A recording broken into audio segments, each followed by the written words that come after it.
Good evening, ladies and gentlemen. Welcome to CFTA. Please give yourselves a big round of applause. You are here in spite of snow, so that shows your dedication to the art of the spoken word. We appreciate that. Tonight is a very special night. Every third Friday of every month, we have an event here called Right On Right Now, which is what you're attending tonight. And it's hosted by the lovely Jen FRANKEL, all the way from Toronto. Some house announcements before we go on. We recently increased our just video prices from $10 to $15, and there's a very good reason behind that.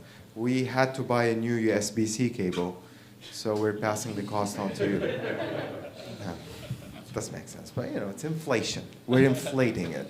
But no, it's $15. It's a five camera setup, so you can buy your set afterwards, so you can send it to your friends and they pretend they watch it, and then they'll tell you, oh, good job. You know, did you like that part where my father died? What? Oh, I'll watch it. I'll let you know. That kind of things. We have alcohol now at CFTA. And also, we're live streaming this event, so if you would not like for your performance to be streamed, just please write opt out next to your name, so we know we can cut the feed when you're performing. Other than that, we have an 80s party tomorrow here, also DJ'd by DJ Gen X. That's her DJ name. And it's going to be a very awesome party. I'm looking forward to it. And then next Friday, we have Black Friday in addition to our Thursday open mic for stand-up comedy. With that being said and out of the way, please help me welcome with a big thundering round of applause. I want you to scream. I want you to think, oh my God, I'm seeing Jesus walk on water, kind of thing, like kind of applause. Please, big welcome for Miss Jen FRANKEL!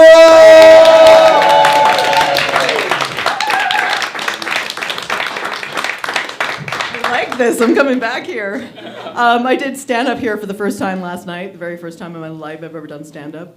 It was fun. I think I did okay, but somebody was really nice. They suggested that if I had any trouble, that I should just scream. Like just, Fortunately, I did not need to use that. I've been so busy trying to get things ready for tonight and for tomorrow night that I didn't actually prepare anything for tonight. So I was going to actually sing you a song. I hope I remember all the words. But last night I did a piece on God, because it's funny. Just, I guess I'd never really figured out why God was so into football. But apparently he watches all the games and puts his finger on the scale and shows that he loves one team and the other team is basically damned for all eternity or something like that. I'm not sure. But it was my critique on why I don't think God should be watching football and why he's got other things he should be paying attention to instead. Just because the world is a bit of a mess right now, just like the way the streets are a little bit of a mess right now. So thank you all so much for coming out in this weather. I really appreciate it, and I'm so delighted to see so many people signed up. It's great. This is an evening that's dedicated to the notion that we're all creative, and especially to the notion that when you are creative, there is a really beautiful completion to your creative output when you actually put it in front of other people, that there is something missing if you don't get a chance to share your creativity. So I'm really thrilled that you're all here to share each other's creativity. And this song is called Jesus. There seems to be a theme today. It's actually called Jesus with Apologies to Tim Tebow. If you don't know football, Tim Tebow is a guy who always took a knee many times during a game and thanked God for. It's just a whole theme that's going on right now. But yes, this is called Jesus. Jesus, dum dum dum dum, Jesus, Down, down, down, down, Jesus. Down, down, ba down, down, down. Sweet Jesus. Down, down, down, down, Jesus. Sing along if you'd like, Jesus. Ba-dum, down, da-da-da-dum. Ba-da-da, da-da-da, da-da-da, Jesus. Da-da-dum, down, da-da-dum, Jesus. Da-da-dum, down, da-da-da, Jesus. Da-da-dum, down, the Kate's a coddle, caught a little bit of love from me and Jesus. Da-da-da-da, da-da-da, Buddha. And down, down, down, down, down, to Brahma. Oh, shoot. Allah and Jehovah and Jesus. Down, down, down, Shangdi, Acholi, Azura, Amber, Anahuac, and Haley, Selassie, Kali, Kali, Yuga, and Adonis, Bahalawali, Hung, Maitreya, Odin, and Thor, and all the Valkyries, and Jesus. Da da da da da da da, Buddha, da da da da. Da da da, Brahma, Vishnu, Hari, Krishna, and Jesus. Ba-dum, down, down, do, down, ba-dum, da da da, dum, down, down, ba-da da da da, dum, down, da da da, sweet, sweet, da da da, dum, dum, da da da, da da da da da da, Jesus. Amen. Thank you. Sorry I didn't quite get all the names of Jesus up there. Do we have someone who's signed up in front of Frank now, or is Frank the first? Frank is the first. Frank, who very much wanted to be second, but who is allowing us to make him first. Please join me in welcoming Frank, who is back for his fifth time? Fifth time. Thank you so much.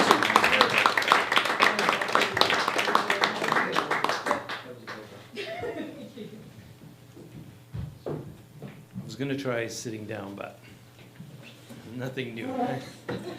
I just want to start off by thanking the gentleman behind the bar that helped make this happen, and I am thrilled to see so many new faces and such a large crowd on Nasty Night. So, despite what we're seeing on TV south of the border, I think often the police get a bad rap. And myself, I've actually had many positive interactions with the police. And I'm going to go back to when I was 11 years old, and my cousin, who was visiting from Toronto, he used to show up on Saturdays to have a coffee with our family, and he said, hop in the car, we're going to go get some donuts. So off we went to Tim Hortons, and grabbed a box of donuts, and he had a little bit of a souped-up car, so big back wheels, a little scoop on the front, and when he pulled out of Tim Hortons, he put the boots to it and pinned me to the seat. Back then, they didn't have seat belts, and I hung on to those donuts. And wouldn't you know it, the police lights right in the rearview mirror, and I was sure we were going to jail. So he pulls us over, and the police comes to the side window, and he says, what's your hurry tonight, son, or today, son? And my cousin reaches over, takes the donuts off my lap, and says, I got to get these donuts to my Uncle Frank before his coffee gets cold. And he said, carry on. And then years later, I was about 17 or 18, I was at a Halloween party in Guelph. And I lived in Burlington, so a little bit of drive there. I went as Eddie Munster, and I was a good Eddie Munster, and I was the designated driver, so no drinking. And about 2 o'clock in the morning, my girlfriend and I at the time left. I pulled out of the driveway, pulled onto the road, and those lights on the cop car again. This time I was feeling a little cocky because I hadn't been drinking. And I wound down the window as he approached, and I said, any particular reason why you pulled me over, officer? And he said, well, you're going the wrong way on a one-way street. And I said, good enough. After checking my ID and my insurance and my license, he said, you should let the young lady drive. You don't want to go downtown looking like that.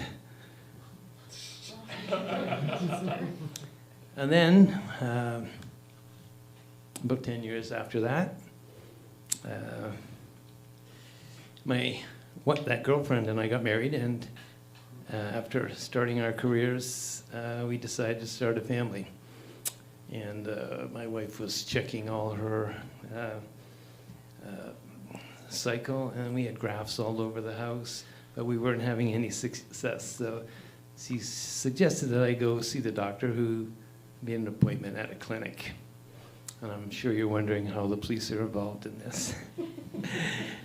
But they had they wanted a fresh sample of my contribution, and they only had a small closet with a table and some girly magazines, and I don't work well under pressure. So I came up with my own plan. I could be back the next day at 9:15.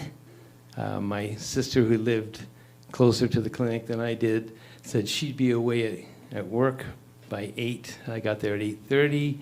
I could produce my sample and get to the hospital by 10 after. No problems. So I show up at 8:30, and the front door is locked. So I travel around to the side door. Side door is locked. Around to the back door is locked. I started checking windows. All the windows are locked. But I noticed that on top of the flat roof garage into the bedroom, there's a sliding patio door, and it was open a little bit. So I put my magazine in my mouth, and I started to climb up the rose trellis. And I got halfway up, and the police car pulled in the driveway. And a second police car pulled in the driveway. They had me kind of pinned in. I guess they thought I was going to run. And the police officer said, come down from there, son.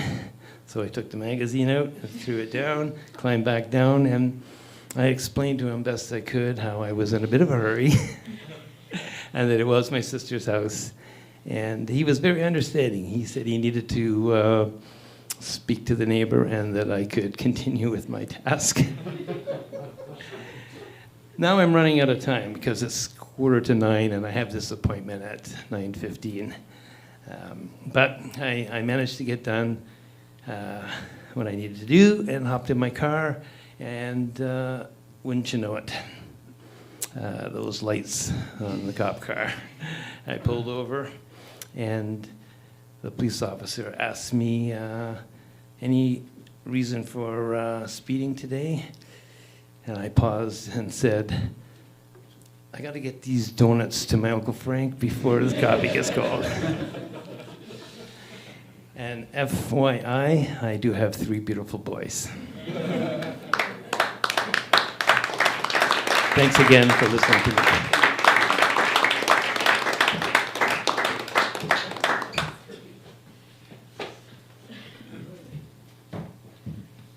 I should probably admit that the most embarrassing time I ever got pulled over by the cops was when I was with a friend on New Year's Eve. We were the only 2 people, I swear, within like 50-mile radius who hadn't been drinking. We took a movie back to the movie store when you could actually take movies back to the movie store. And as we were coming back through the University of Western Ontario, there's a traffic circle there.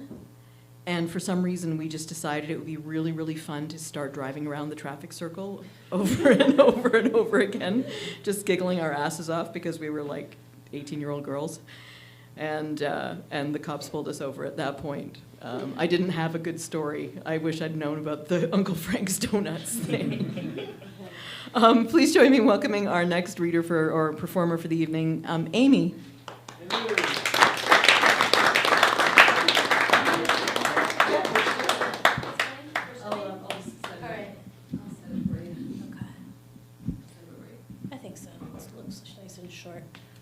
Hello. Yeah, it works, I think. Can you hear me? Oh, yeah. Yeah, good. All right, so it's a short story. It's called The Hobby. You'll find out why. What's the matter? Nothing. But what I really mean is everything. I'm sick of our life together, sick of deciding what's for dinner, sick of dishes and laundry like they're moral obligations, sick of conversations that go nowhere, sick of pretending this is happiness. If I could make this life disappear, there'd just be another equally boring one underneath it. I don't believe there's a life that would actually make me happy.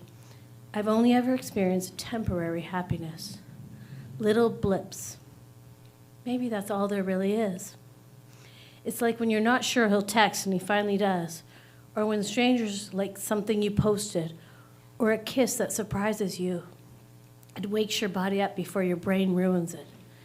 Life is mostly static with a few good spots. So what do you do with the boring parts? You get a hobby. It can't be anything kitchen related. I've done my time, and nothing crafty. I hate glue. My husband looks over. What are you doing? Thinking of taking up a hobby. He scans the room. Why don't you try house cleaning? This place is a sty. I don't think house cleaning counts as a hobby. Bastard. How much money would it take for me to leave you? That was in my head, by the way. Not out loud. Later, I'm scrolling through side hustles, half scams, half cries for help when I see it. Wanted, flash porn writer. Review porn, write short teasers, titillating, never lewd. There it is, my hobby, my exit strategy. That night, I tell my husband I rented some porn for us. Great, he says, put it on. We watch it upstairs and something happens. He becomes attractive, or at least interested. The porn gives him ideas he hasn't had in 24 years of marriage. I wake up early buzzing and write without hesitation. I send it off and I feel something I haven't felt in years. Anticipation. The next night, we watch another one. My stomach drops. One of the actresses is Melanie from across the street. Sweet Melanie, our babysitter, the girl who went off to university to be a teacher. Well, my husband says, she's grown up. I should tell Sue. You absolutely should not. I do anyway. She pours coffee and listens calmly. Helen, she says, do you think you're telling me something I don't know? Melanie has a crack cocaine problem. She's been in and out of treatment. The only new information here is that you and John are into porn. She looks at me. Frankly, I'm surprised you don't seem the type. I try to explain. I use the word experimenting like it still means something. Do you know what your daughter is doing, Sue says? Right now, what do you think Sarah's doing with her friends? You think they're all hanging out at the library? They film everything. They post everything. You think this is something new? I leave feeling ancient and stupid. That afternoon, the mail comes. There's a letter offering the flash porn writing job. But it isn't addressed to me. It's addressed to Sarah. Another letter thanks me for my submission and says they chose someone else. I couldn't help but think of Sue. I told you, Helen, you have no clue.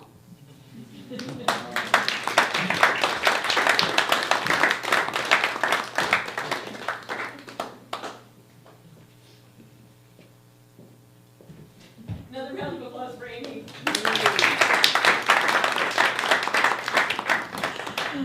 Please join me in welcoming our next reader, Steve B.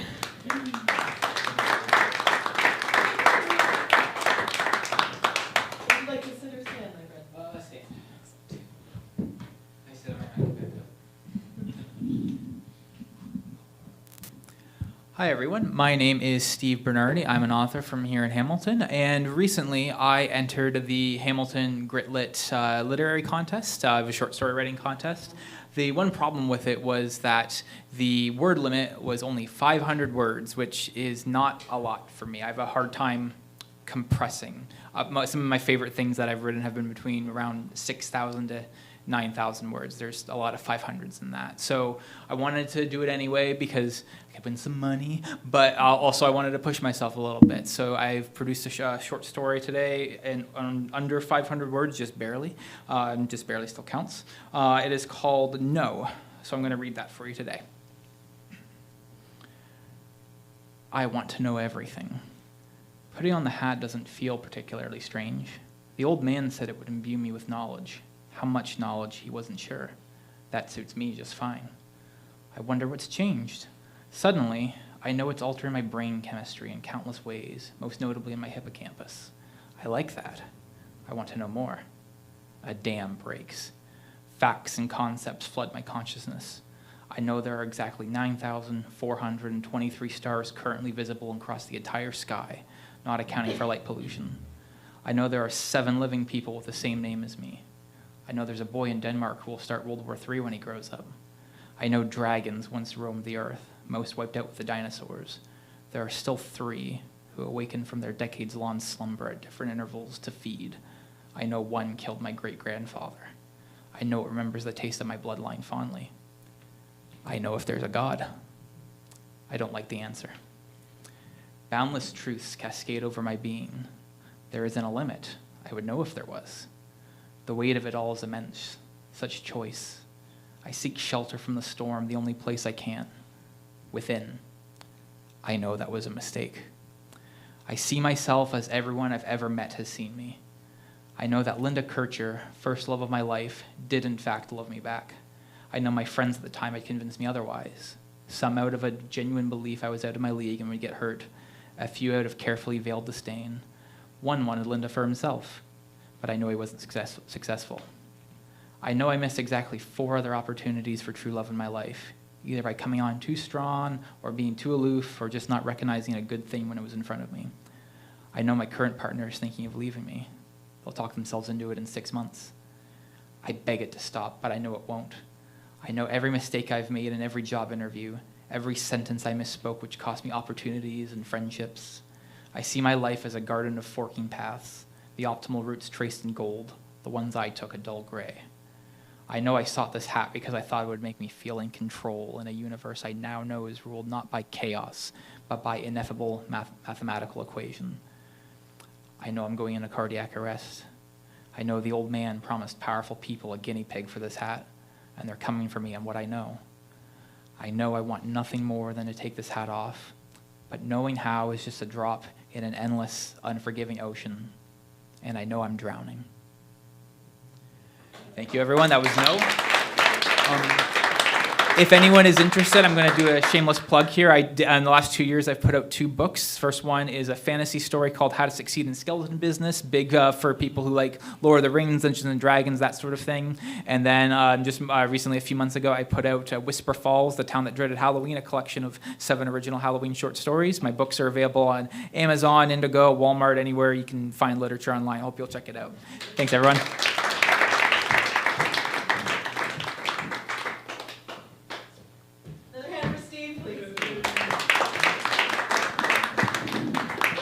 Please join me in welcoming our next performer. I'm going to say performer because I really never know what's going to happen. Freya.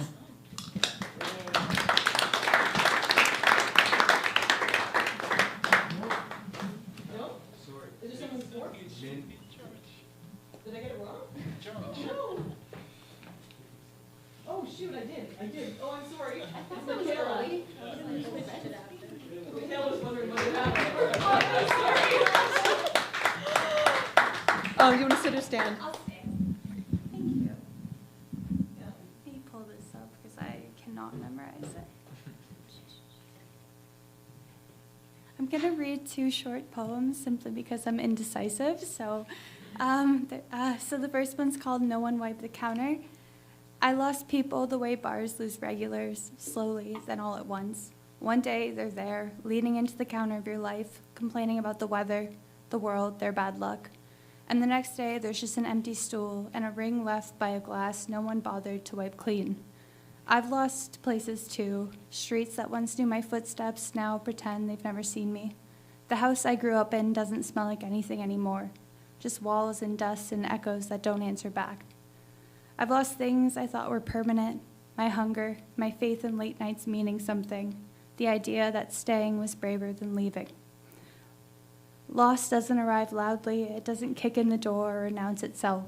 It slips out the back while you're distracted, steals what it wants, and leaves you with the bill.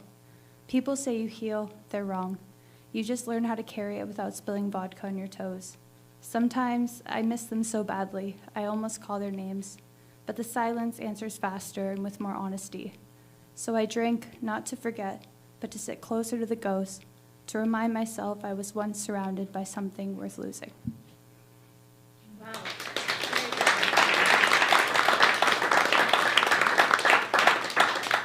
And if you couldn't relate to that one, the second one's called What the Sidewalk Saw.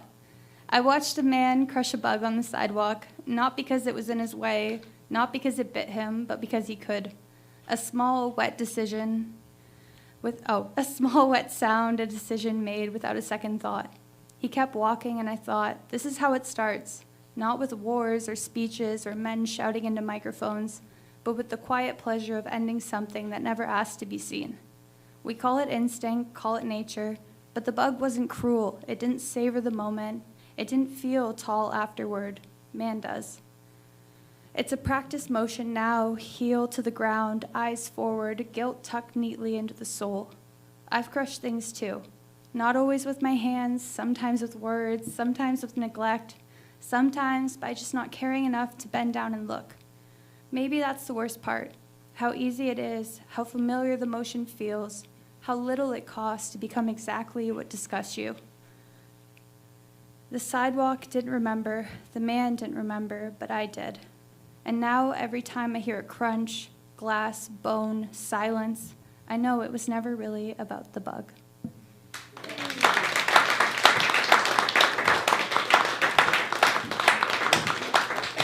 Another round of applause for Michaela.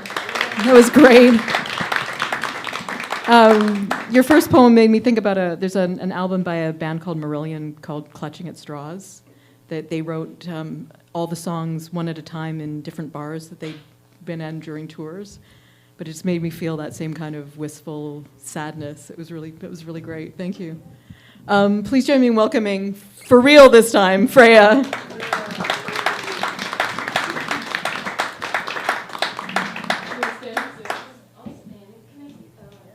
Oh, yeah, for sure. Thank you. All right, I'm a first-timer here. Thanks so much. Hopefully not a last-timer. First time for everything. All right, so this is a poem that I wrote, and it's called It's Time to Say Goodbye.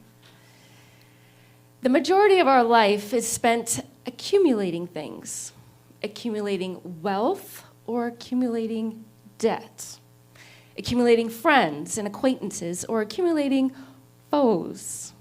We build families and we build careers. We grow our faith and we grow our fears. We accumulate wounds and we accumulate grief. We are consistently accumulating days, weeks, months, and years. We accumulate knowledge, and we also accumulate false beliefs. We accumulate lies that we tell ourselves, and we accumulate memories to support those lies. We accumulate bucket lists with boxes to check off that somehow represent some purpose we have to live for.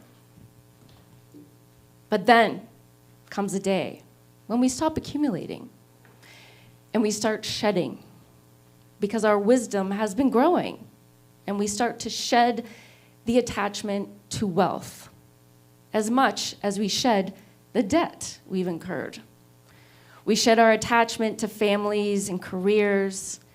We shed many friends who were mistakenly foes. And we shed our belief in ourselves to be our own worst enemy. We learn how to sit in our fear by sitting with our faith in something much bigger than ourselves. We let go of the wounds and we grasp onto love and compassion, acceptance and forgiveness. We stop counting the days, the weeks, the months, and the years. And instead, we live each moment on purpose as if our life depended on it, because it does.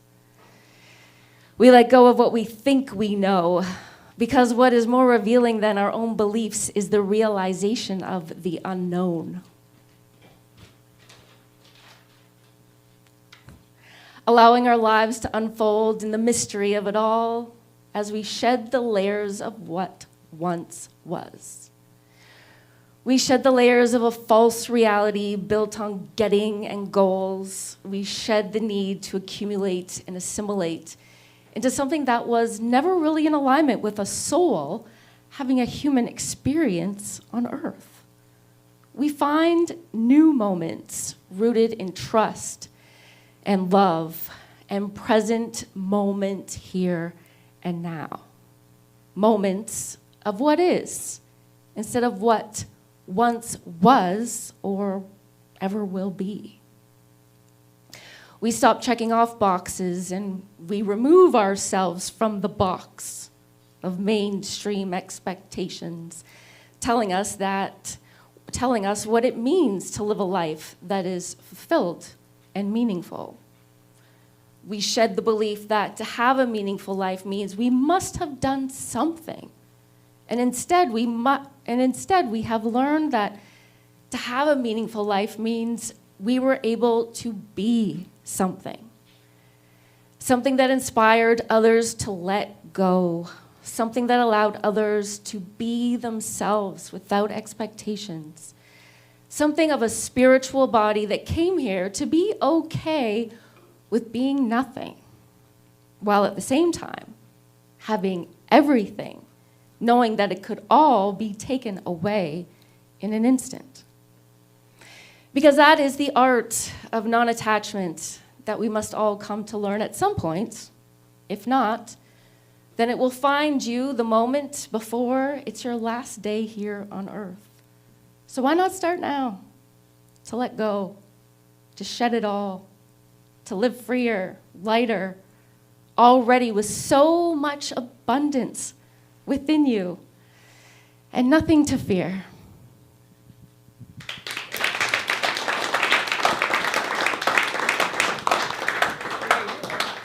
Another hand for Freya. So, what brought you out tonight? How did you find out about this? Oh, I've met this person. Oh, fantastic. He told me about this place, but I'd already heard about this place. Oh, it's great. I'm so glad you I'm happy to came. be here. Thank And I hope you'll come back. That was great. Yeah, another hand for Freya. And I think I did that twice, but that's okay. And our next performer is Tochi. Are you going to sit, my friend? No. You going to stand? Yeah, Or just hold my hand? Hi. Sometime last week, my girlfriend broke up with me. Yeah, she said I wasn't consistent in our relationship. And as at that day, I was on a 1,552-day streak on Duolingo. Duolingo. So Duolingo, yeah, the language learning app, yeah. And I was about to also lose my Duolingo streak the same day that my girlfriend broke up with me. But then something saved me. There is this thing called streak freeze on Duolingo that comes in like if you forget to like learn for a day or two, it just comes in and then you don't lose your streak. And that got me thinking, my relationship with my ex is basically like my relationship with Duolingo. Except that in relationships, you tend to use up those streak freezes faster.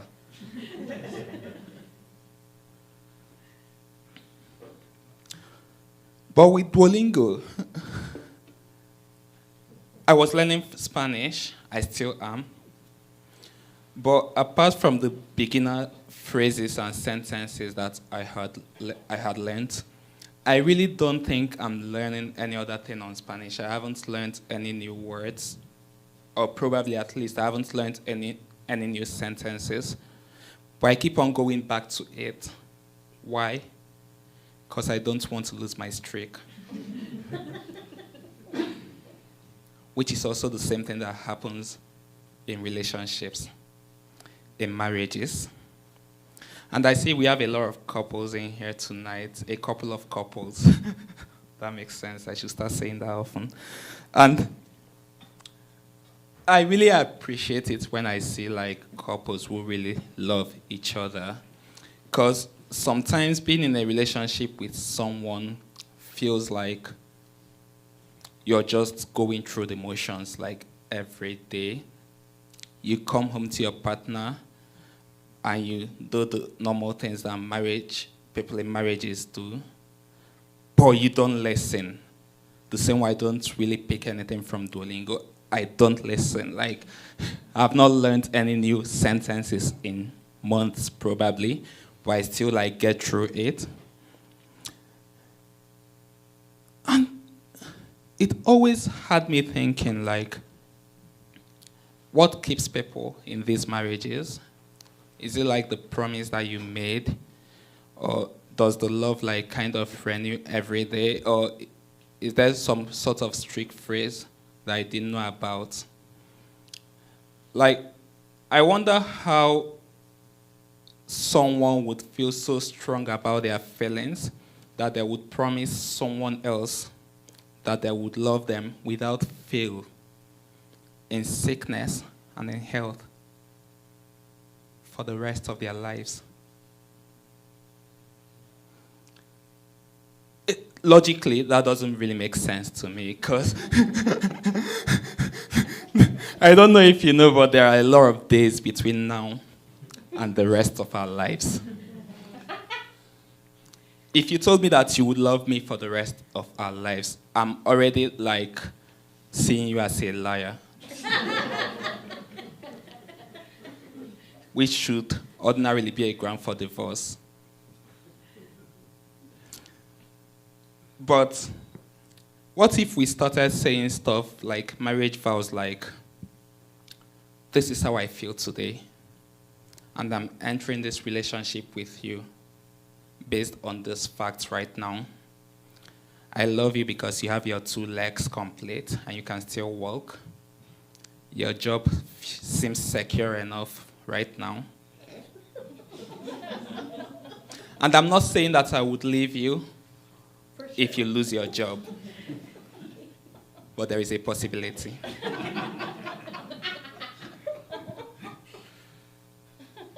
I would feel safer with these words. And I think it also helps both parties where there is like a room for exit. Because marriage, say what you want to say about it, at its core is a partnership. And every partnership agreement always has room for termination. Why shouldn't we add that to marriages too? But this might be the devil speaking through me.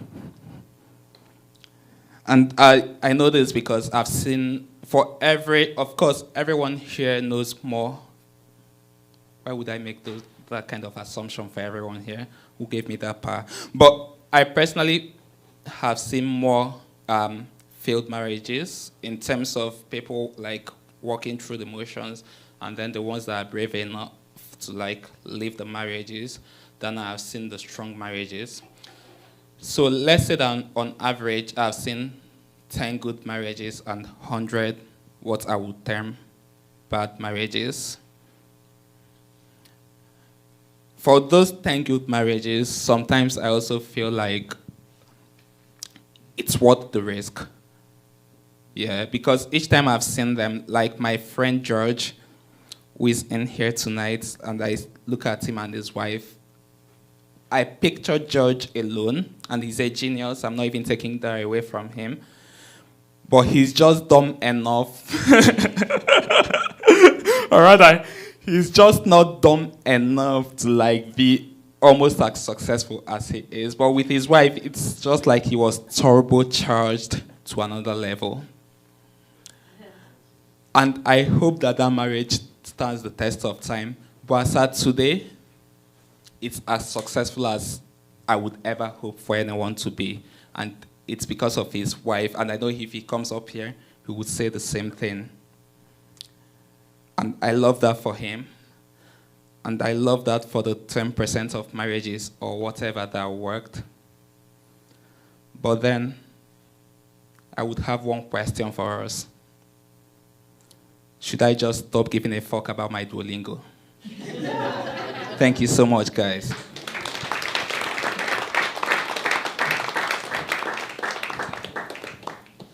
Another big round of applause for Tochi.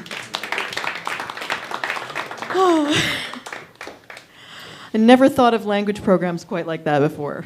And now I'm never going to be able to do Duolingo because I'll be so afraid of having commitment issues. Please join me in welcoming our next reader for the evening, George. This is not the George he was talking about. This is the other George. Yeah, oh, yes, yes. The old guy. Yes. You don't have to insist on being called. How's that? Great, thank you. So maybe I'll sit.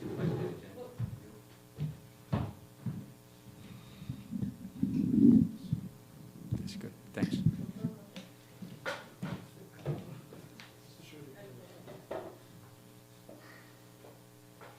Homelessness, poverty, and inequality.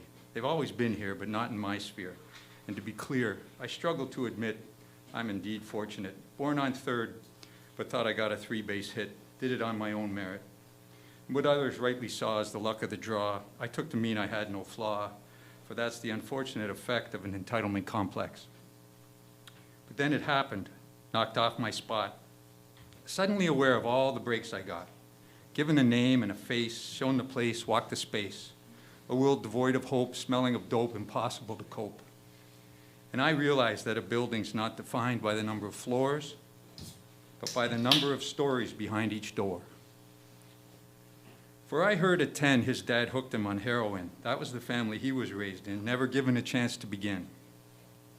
And the addict that suffers all alone as if their only friend is methadone, filled with stress and cortisone from the daily grind of having to find enough to eat while living in the street. How does it go from being a child to having to live out in the wild, a life defiled upon which fate never smiled, another statistic compiled? Their future was to have been bright. Why are some forced to alight, huddle under a street light in a constant survival fight? How can that be right? Society cannot be complete with people living in the street. It must be seen as a defeat, for at the feast we all must eat. We are constantly espousing that all citizens need housing, yet it seems so confounding the problem keeps compounding. But is it really so astounding? When our dreams are so small, is that not our downfall? We can't imagine homes for all, so we struggle to act, question the payback, confuse myth for fact, and put the victim under attack. But their life need not be so hard. No need for encampments on the boulevard. We could become the vanguard and establish a new standard. For it's not a mystery, we could make history and all share in the victory of a world that is homeless-free. And it takes more than a strategy to hand someone their own key. It must be our priority. So I will become an activist. We need to put a law in effect that does not allow us to elect those who treat the suffering of others with neglect. So I'll become an activist. I'll put my name on a list. I'll pound the table with my fist, and I'll insist that it not go on like this. And I'll be righteous, and I'll wear a T-shirt that says, "Stop the crisis." But in reality, I won't do anything. Just stand at an open mic ranting.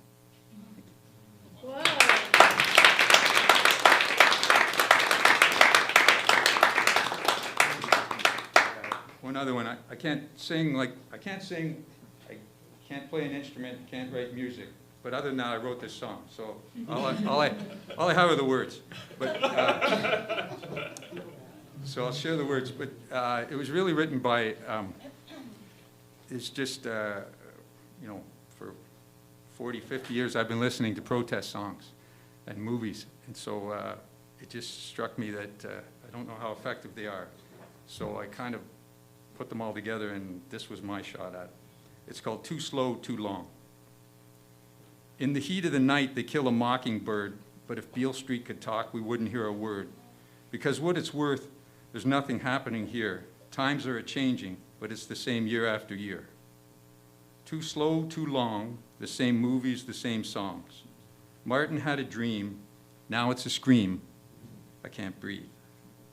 From Ohio to Alabama to Mississippi, goddamn, the constant drone of the cable news program.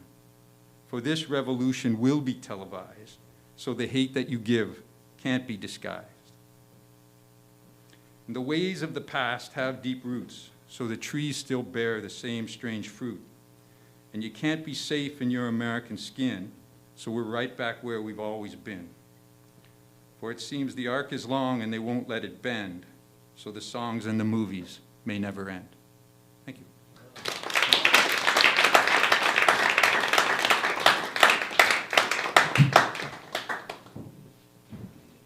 I think Neil Young would be very proud of you.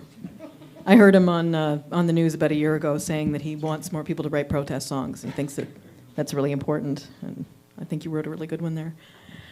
Please join me in welcoming our next George.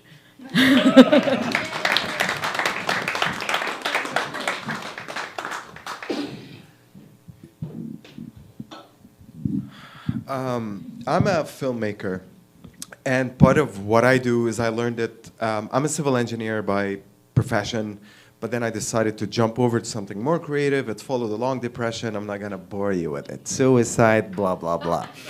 But what happened after is I decided to jump into filmmaking, and because of my engineering background, I was able to dive deep into the technicalities of cameras and lights.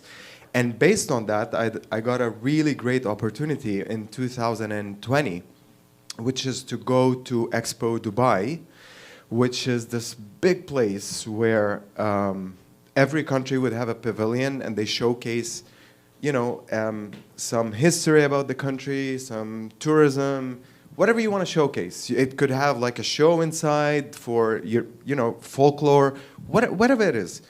So when I went there, I got the opportunity to be the technical and creative producer for the opening ceremony, which was insane to me that I got such an opportunity. And when I went there, they put us in this very nice hotel.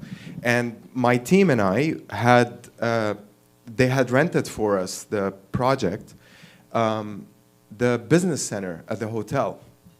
And this story is not going where you think, by the way, I promise you. So they put us in this business lounge, and I come in the first day, and we're having our meeting, and this server comes to me, and she goes, "Sir, can I get you anything?" And I drink nothing except Diet Pepsi. So I say, "May I have a Diet Pepsi?" And she goes, "No, we don't have Diet Pepsi. We have Diet Coke." I said, "No, sorry, I only like Diet Pepsi. I'll get a glass of water. Thank you very much." And then we do our work, and then we leave. We come back in the afternoon, and she calls me. She's like, "Sir, here's your pop." And I said, "No, I just got here. I didn't order anything." She goes, "Yeah, I asked them, and they went and got you Diet Pepsi."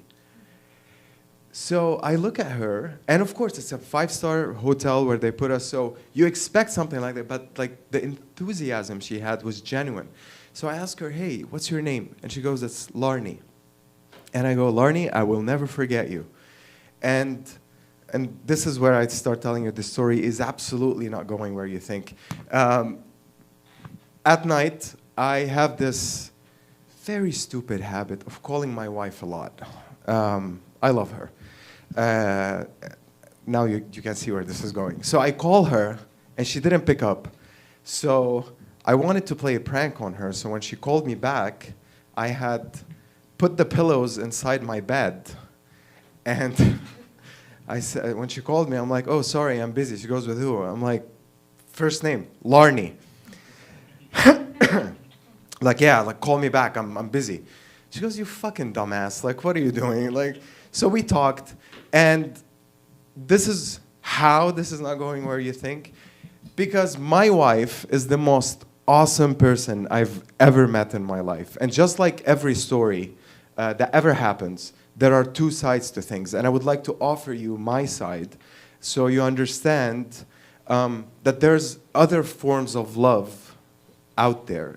Love doesn't come in one package and in one design. It could be anything. So my wife is the most awesome person I've ever met. And I could swear to God, she's rolling her eyes right now because she's watching this. She's going, not again, fucking. And that's the first thing that makes me fall in love with her, which is she's very humble. She doesn't like to take credit of what she had made me into. My wife taught me a very important lesson, which is if I die tomorrow, I have no fears, no regrets, nothing to be upset about. Because she taught me the kind of, like, the love that makes me love myself so much that I live every day to the fullest. She built me up from scratch. Like, she took a broken man with so many traumas. I come from the Middle East. Guess a trauma I have. All of them. But honestly, I speak about my traumas now with gratefulness because she taught me that that's who built me to the person I am today. That same person that she loves as I am with all my fucked up shit, right? Because I say stupid shit, I say fucked up shit, but she knows me, she sees me for who I am, and she never asked me to change anything about who I am. And that lesson that she taught me, that I could love, be loved like that, had taught me that I could love myself and be proud and seek to be better, but not from a judgmental place, more of a, I just want to get better. I think it would feel even better than how I'm feeling now. And she taught me that. And I don't give a fuck right now. I know you're texting me, calling me dumbass or retard. I don't care. I love you, and I'm really appreciative that I get to share her presence in my life with all of you. I know to some it might be like, oh, another guy. No, like, I don't care. I love her so much, and I want to be telling her that in a new way, a new form, and a new forum every day till I die, because I owe her so much, and I'm very appreciative, and I love you, Maria Celeste Altamiranda.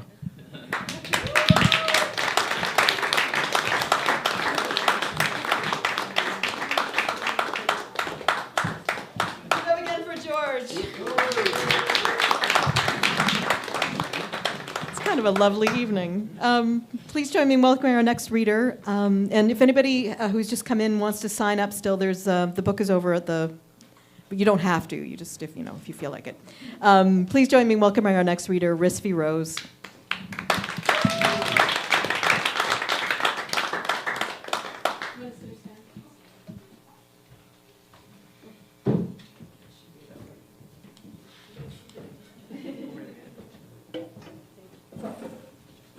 Hi everyone, my name is Riss. It's been a few months since I've been here, and wow, it's growing. Miss Jen, you are killing it. I'm so happy for you. Yes, round of applause for Jen. All right, so I have some longer pieces than I usually do, so let me know how I'm doing for time. To start it off with the first one. October and November is always a very tough time of the year for me. As a summer gal, transitioning into the cold is very, very hard. And I also tend to attend a lot of funerals in that time of the year. So overall, just a very not good time. A few years back, I was also randomly getting this abdominal pain, and I didn't know what it was, and I was very scared. So I was constantly going to different doctor's appointments, had a lot of cameras put in a lot of places. And it kind of just added to that time where you wake up and you're like, wow, this sucks, but you just feel like that all the time. And then I'll tell you after what came of it, because I'll read this piece about that feeling. I'll tell you where it came from, and then you'll laugh at how dramatic I was. So this first poem is called Perpetual Winter, and this was written in November, so kind of not quite winter, but we live in Canada, so it's winter. All right, Perpetual Winter. Morning. If I keep my curtains closed, it's just dark enough to see only the outlines of the room. If I have 5 layers of blankets and a pair of socks on, it's just heavy enough to feel like I could be absorbed into the earth and preserved, even if they aren't enough to keep out the cold. Or evening. I've replaced all the bulbs with stark white light, and it's still not bright enough in here. Evening, and it looks like noon on a summer day, but feels like midnight at the bottom of the ocean. I miss the white room, and it was next to a chocolate factory. But essential businesses only, since the city's on lockdown anyway. Sorry, yeah, this was during COVID, I should specify that. Is indigestion possible if you haven't eaten anything yet? Okay, Google, what does it mean to have a month-long lower abdominal pain? That's not a very big breakfast. It runs in the family. Is mine just hitting 30 years early? Maybe I should call my doctor. Maybe I should do a lot of things. Maybe if I ingest this clementine seed, something new and beautiful will grow in my stomach where the pain sits. Falling asleep is a game of Russian roulette. What will you take today? 3 hours of tossing and turning and scribbling in a diary, crying at the moon and asking her, how could she turn such a cold face on you after being your confidant since 14? You fucking bitch, I thought we were friends. Or alternating between a kind of half awake, half asleep, and full awake, not asleep, every 2 hours. Or dead to the world for 9 hours, but running, screaming, fighting, help me, they're going to kill me. Don't hurt them, I will save them, I have to save them in your dreams. God, when did waking up become this exhausting? Try this visualization. The lines can look like whatever you want. They're wrapped around my ankles and then my legs and torsos and arms. The strongest roots dig deep down into the earth. You are immovable. Let the wind blow. Go ahead, just let it try to dig me up. And it helps, sometimes, but every other time, the vines just can't pull me down far enough. Are you doing your work? Yeah, well, no, but I will be, I guess. My spine is bent like a question mark. If I keep this up, I'll be a complete circle by March. Maybe I'll be complete by March. Today's a hard day, and I hit send before I can regret it, but I do, so thank God for the remove button. I can write an endless list of poems I have to keep tucked inside my ribcage. I can stab the pen into the paper until it breaks. I can finally roll myself out of bed and shove my feet into slippers, because if I can't take care of this crumbling body, at least I can make sure my toes are warm. And whatever I do, I won't look outside the window. Thank you.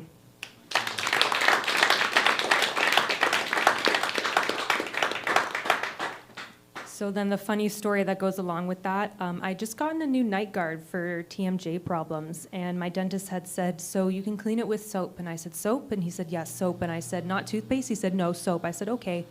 So I cleaned it with soap every day, and I was drinking soap all night long because my dentist told me to use soap to clean something I put in my mouth. And I didn't think he meant dish soap. I thought he meant hand soap. So I stopped doing that, and the pain went away. So, moral of the story, if you've got stuff in your mouth, use dish soap, not hand soap. All right, dramatic, right? I told you. Okay, this next piece is called Hourglass, and I wrote it after a happy hour in Toronto, so I apologize in advance. Hourglass. I don't think I'll ever publish this, but I'm half in the bag on a late Wednesday afternoon, somewhere between Eglinton and Davisville, so here it goes. You're harder to shake than I thought. I use that term shake purposely because when I wake up with your memory, either real or dreamed up, its weight is an hourglass resting on my shoulders sideways so that the sands never fall, and I feel the need to physically shake it off of me. At least I know why, I suppose. I want you to know that I've won. Your life went on ostensibly the same as it was, while I had to rebuild mine from scratch using every last piece of strength that I had. I barely had it in me to open my eyes. And yet I have now grasped everything that I'd reached for in the rebuild, and I want you to see it. I want you to know it. I want you to know that leaving you was the first in a long series of the best things that have ever happened to me, that my side of the hourglass just kept filling up, and more importantly, that yours, by definition, kept spilling out to less and less. I want you to know that it is I who hangs the moon and you who hangs off of it, but you're harder to shake off than I thought, because I don't know all that. From here, it looks like your side of the hourglass is just as full, so that to you, mine, by definition, has just kept spilling out to less and less. Thank you.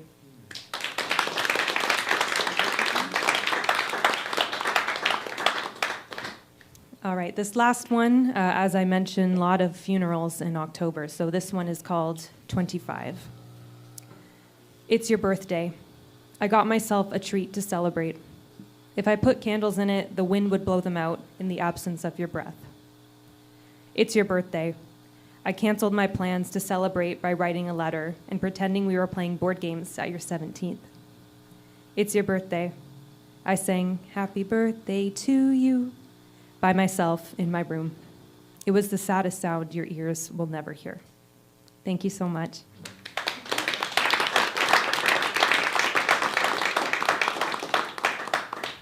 If you liked what you heard, you can find me on Instagram. I'm at Risby Rose Poetry, or you can also find me as the author of Supernova. It's a collection of poetry that relates the life cycle of a relationship to the life cycle of a star, which is our sun. It's available from Friesen Press, at Indigo, at Amazon, at Barely Bent Books, and the Chocolate Shop in Dundas, or send me a message later on. Thank you so much. Enjoy the rest of the night.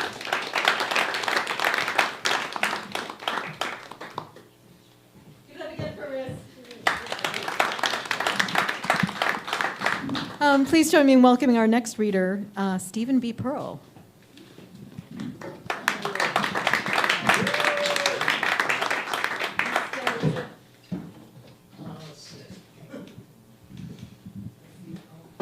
Yeah, notice the old guys sit.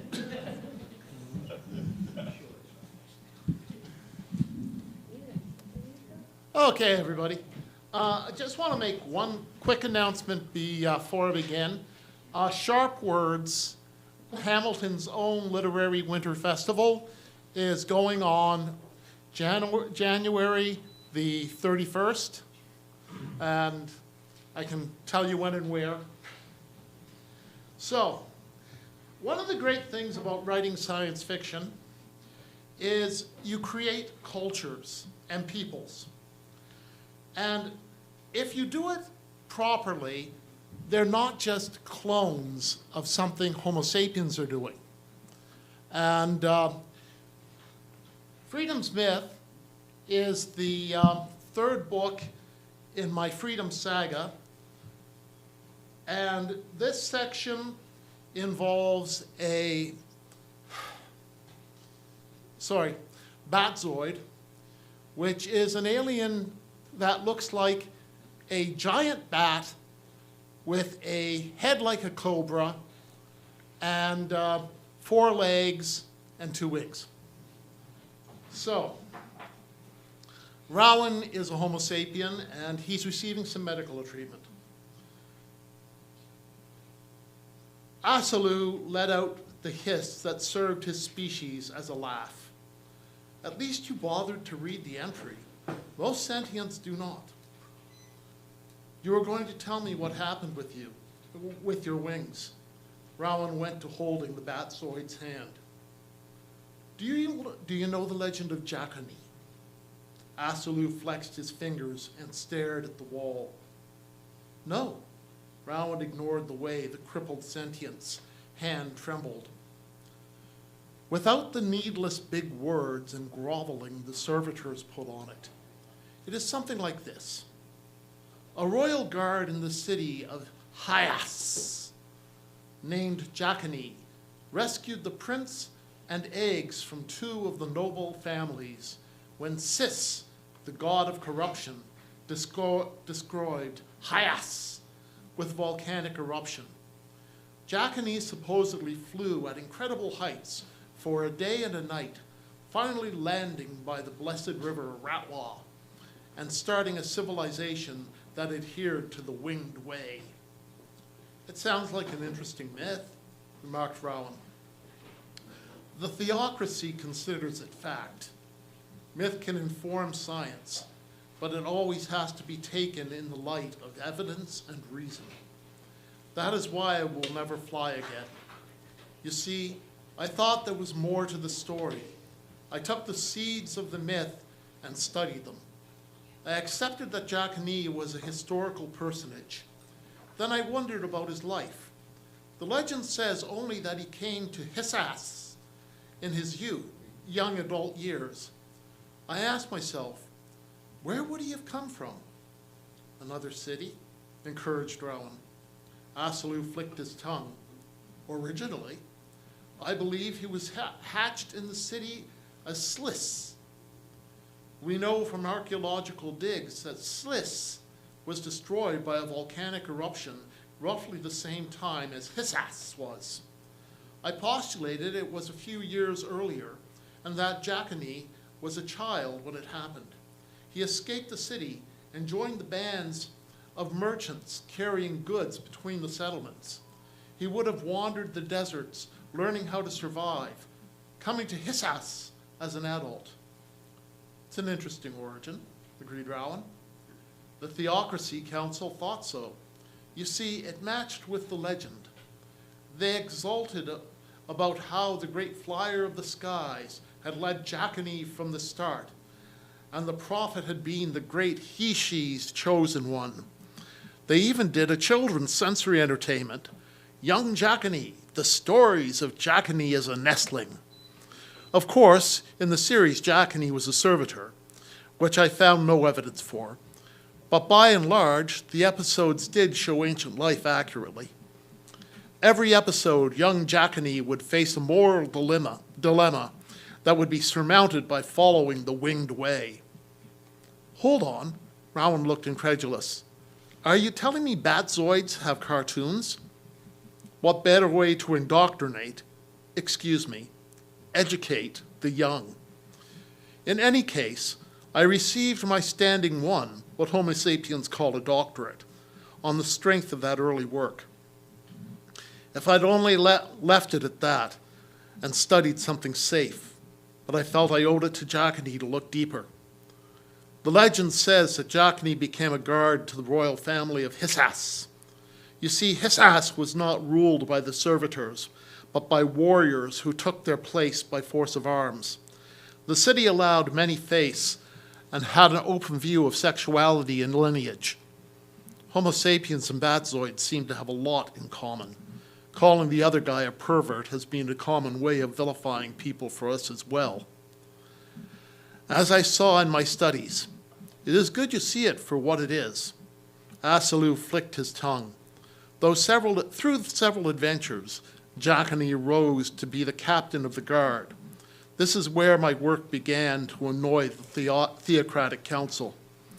I dare to say that the great flyer of the skies didn't speak directly to Jackany, warning him of the impending eruption, but that because of his childhood experience, Jackany recognized the signs of an impending volcanic eruption and decided to flee. My next point was that the names Ratne and Slon were in fact Ratni and Slun, which were in the ancient dialect of Hissas translates as craft being and scholar. I postulated that Jackany convinced Prince Bola, the third in line for the city's command, to lead his household of craft beings and scholars away from the city before the eruption. They would have flown into the deserts hours before the eruption began, taking their tools and what other items they valued. Jackany, having been a trader, knew where the oasis and sip wells were located. I surmised they would have stopped at these, so I set my measure at a day's flight from Hissas and started searching. I found an ancient oasis dry for thousands of years. Jackany and his followers would have made camp there and watched as smoke poured from the mountain. I found bits of pottery and the desiccated remains of the broadleafs they used for food wrappings at the site. I suspect they were a group of nearly 60. With the dawn, Jackany and his followers flew on, another day's travel towards Ratwa. I found a second camp. This one still supported a sip well that was now polluted with sulfur. There were layers of debris covering the time of Jackany. I also found bronze tools that unmistakably came from Hissas. One more day's flight, I found the last stop, a small, now dry lake. They must have camped there for several days. There was evidence of a battle, and I found the remains of 2 Batzoids buried in the sand. Their bones' chemical contents matched the makeup of residents of Hissas. A half-day's flight on is the Temple of Jackany on the banks of the river Ratwa. So they settled and started a new society, offered Rowan. In a sense, they landed on lands already claimed by a primitive people, primitive even by Bronze Age standards. The primitives must have looked on the tools and skills of these intruders as near magic. The two peoples combined. Bola and Jackany married into the locals' royal family, establishing the root civilization that eventually evolved into the dominant Batzoid society.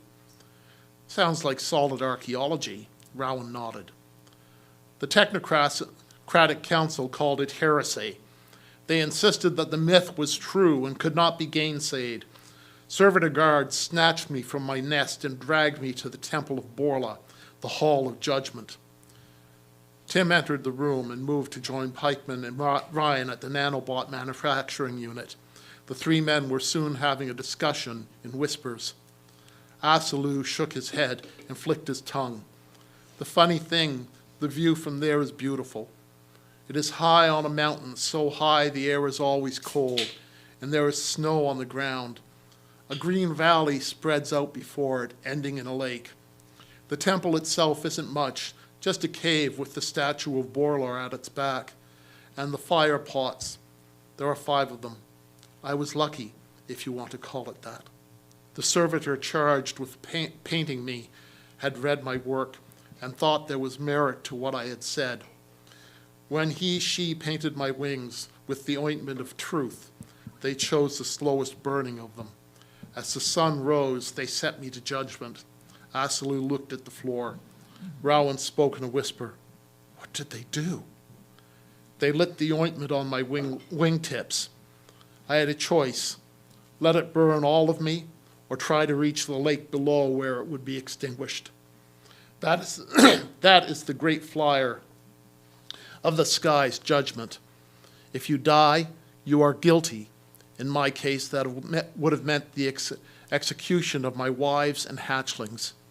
If you reach the lake, the great flyer of the flyer has shown you mercy, holding you as misguided. Your injuries and banishment are your penance for your sins. If you are unharmed, you are innocent, and the great flyer of the skies has protected you. I had to protect my family. To love is to be enslaved, but love buys the only freedom that is true. Some of the scriptures hold wisdom. Stardust, whispered Rowan. The irony is, I received word from my second wife on Petteron. The egg in our nest when I was banished hatched. The child is a servitor. She is 3 years old now, just starting her education. The nanobot manufacturing unit on the wall beeped. Pikeman moved to Asalu's side. Time? Okay. Thank you very much.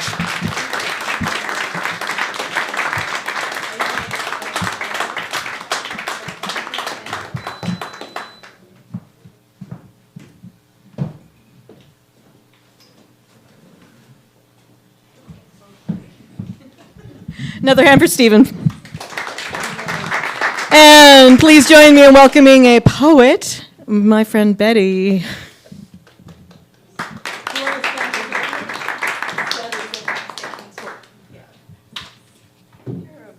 Same-ish height as. Yeah, I'm sure. You know.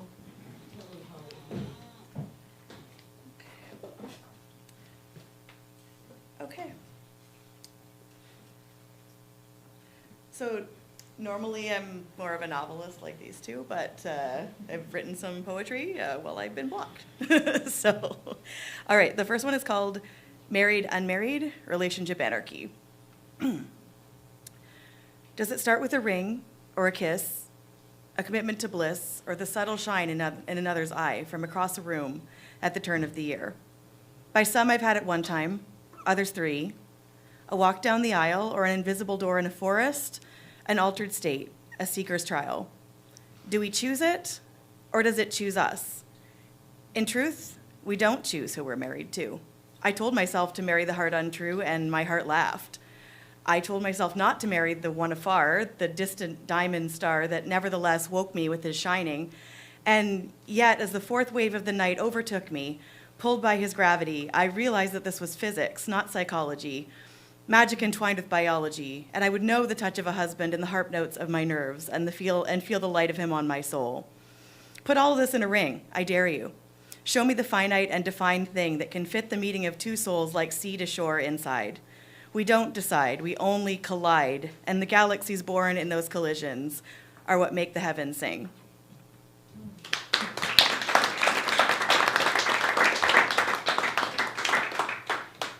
This one's a little pepperier. It's called Prophets, and I would like to dedicate it to the people of Minnesota. Blessed are the system breakers, balance of the peacemakers, who inherit the wrong earth, wielders of the fine, precise knife of truth, with which they surgically removed the log from their own eye and carved themselves into a better world. The universe that God made requires that things be broken before being made anew. He that makes things that cannot turn away from his chaos, who see that the fine art is the explosion. Blessed are they.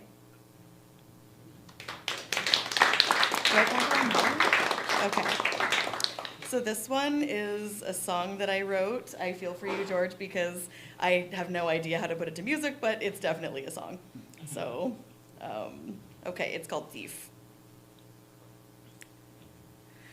Last night I dreamt there was a thief in my bed. I was in my childhood home. I screamed at him until he fled, and he left me there alone. He would not tell me where he entered. The windows and doors were broken in. I wandered through the house, decentered. He left his locksmith's pins. I checked my childhood video games lined up along the shelf and recognized even more valuable names than the ones I'd put there myself. Why did he break in if he wanted nothing of mine? It's like he just wanted the heat from my body and the feeling of killing my time. What kind of thief leaves gifts behind while staging a violation? The stream of a life won't leave my mind, consecrated with degradation. Why did he break in if he wanted nothing of mine? It's like he just wanted the heat from my body and the feeling of killing my time.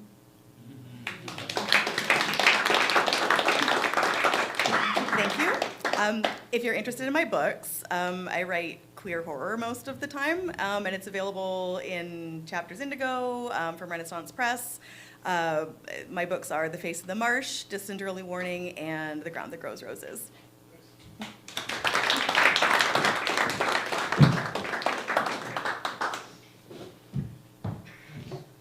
Another hand for Betty. Now, is there anyone who came in later who would like to sign up still? Are we good? All right. I'd like to bring up our last reader for the evening. Can I please have a big round of applause for Natasha?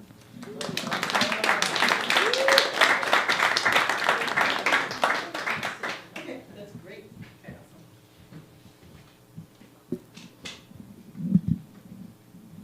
awesome. It's always perfect. Okay. Thank you. All right. Thank you. Thank you.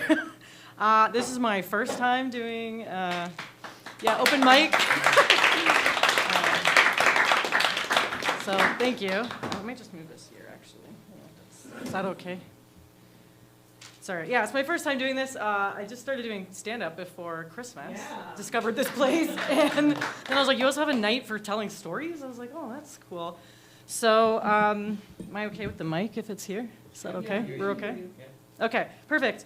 So I just decided to do something light and fun. I thought, maybe I'll tell a story from my childhood. I had a lot of accidents as a kid, but I had one major one. But I'm not going to tell you the full details because I'm also an ESL teacher, and we were talking about accidents one day in class, and my student actually passed out. So, yeah, so I'm not going to go over the details, but anyway, I just thought, well, it might be fun to just do it.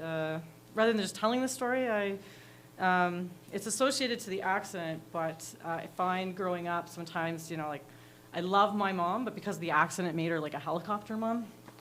So sometimes, we had this real tension, because it's like, I just want to be a kid and be free, but she was always trying to, like, keep me safe. Because I didn't know this until years later, but my dad told me that my mom always blamed herself for the accident. And I never even thought of that. Like, I never once thought that, to blame her for it. I was a kid. It was a mistake. So anyway, we're just going to go ahead and read it. So I've named this Lens Crafters. When I was 8, there was a change in fate. It's way too graphic. The details might put you in a panic. But what happened that day meant that when I went to play, I had to wear squash glasses. There was a bit of teasing at school at first, some outbursts over time. There was a bit of teasing at school at first, some outbursts, but over time, the kids were kind. Outside of school, I knew the rules. Be careful, Natasha. Wear your safety glasses. Growing up in a small town, when winter was around, we liked to lace up and skate around. The local arena is where you would see enjoying a Sunday skate. My mom and other parents in the stands watching close like fans. Us kids raced each other around and around while Top 40 blared in surround. I loved Sunday public skating, but what happened next could have made a little kid go from loving to hating. An old man, about 6'1" or 2, skated up to me and spewed, "Nice glasses, boy." All the joy I was feeling from the day collapsed, and I started to cry as he skated off to do more laps. I quickly skated off straight to my mom. She was confused as to what was wrong. Through my heavy tears, I explained. My mom turned red from the information just obtained. With no skates on, she flew like a flash, found the man and unleashed her wrath. "How dare you make fun of a little girl who had a serious accident in her left eye? Prepare to die." No, she didn't say that. I just like The Princess Bride, so I added that in there. I was so proud of my mom for ripping him a new asshole. But now we had a new goal. After consulting with my ophthalmologist, shout out to Dr. Singer, who saved my left eye, it was decided what my parents had to buy. Something for in public that was discreet, but would still protect my eyes, since I was an energetic little athlete. So we went to Lens Crafters. Safety glass was put in my frames, and I regained the confidence to skate in public, which remained. That's the story. Thank you.